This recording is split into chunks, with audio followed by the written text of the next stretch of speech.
Bonjour, alors je vais présenter une autre configuration de mon Bixler.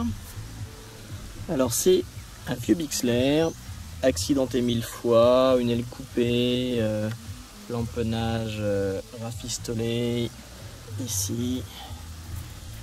Bref, une vieille chose, mais qui me sert en plus de mon Skysurfer 2 mètres, qui est très bien un Skysurfer 2 mètres pour faire du long range, mais qui nécessite un grand espace pour l'atterrissage.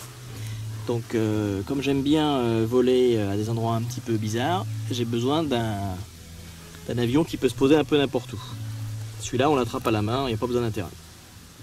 La configuration légère consiste à utiliser le T1000 FC, voilà, que j'ai mis à l'intérieur, qui est une alternative à mon PitLab.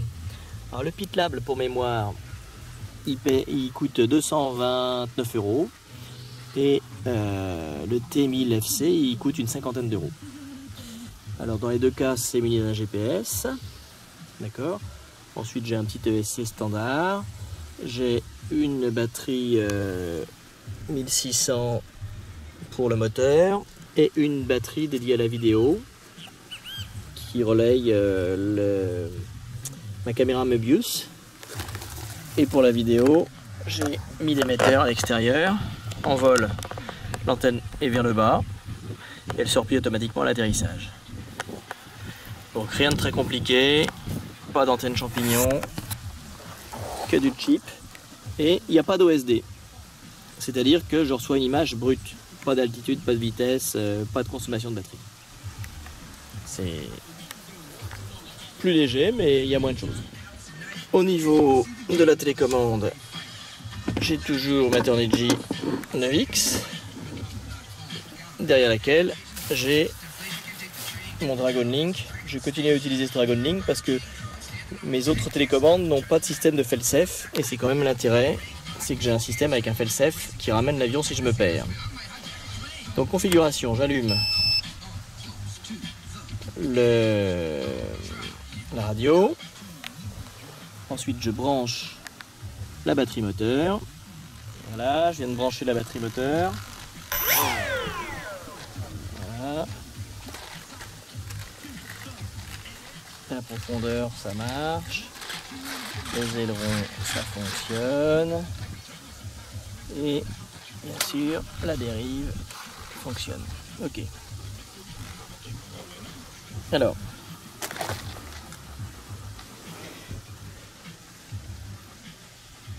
J'ai mis le pit trim qui règle la position du pilote. Alors là, quand je suis sur off, je suis sur la stabilisation. C'est-à-dire que on voit les clignotements. Vous avez le vert qui clignote 2 fois, quand le rouge clignote 1 fois. Voilà. Et si je me mets en position médiane, voilà, on constate que on a un vert en même temps que le rouge, enfin, sur le même rythme. Et là, on est en position maintien de l'attitude et de l'altitude. Alors c'est un mode un petit peu bizarre, parce que si vous regardez bien, là, quand je manipule la dérive, elle fonctionne. Les gaz, ça fonctionne. Ok, mais celui-là, il donne rien. Vous voyez, pas d'aileron et pas de profondeur. Alors on se demande à quoi ça sert. Je pense que ce mode-là sert uniquement à écoler un débutant. Vous lui montez l'avion à 50 mètres ou 100 mètres du sol, et ensuite il peut jouer sur la dérive et il fait tourner l'avion, et l'avion va rester à la même altitude et il va rester plat en gros. Bon, la dernière position, c'est la position Return to Home.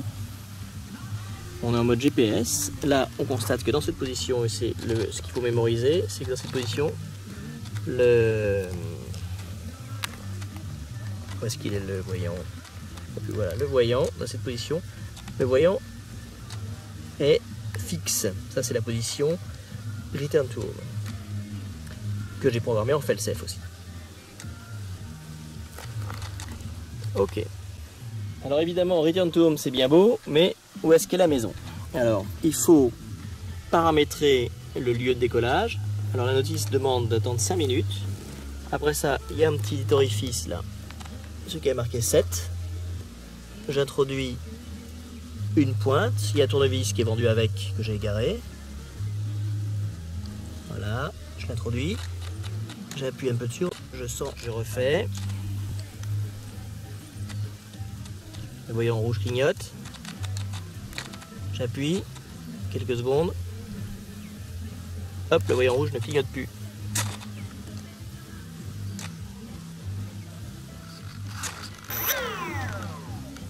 Alors en mode automatique, on a toujours la gestion des gaz. Parce que le T1000 ne gère que la direction via les ailerons et la profondeur. Il ne gère pas du tout le moteur. Donc il faut garder des gaz, et notamment quand on paramètre un fail-safe avec ce système, il faut impérativement y mettre un fail-safe avec des gaz, donc mi-gaz ou 3/4 gaz en fonction de la puissance nécessaire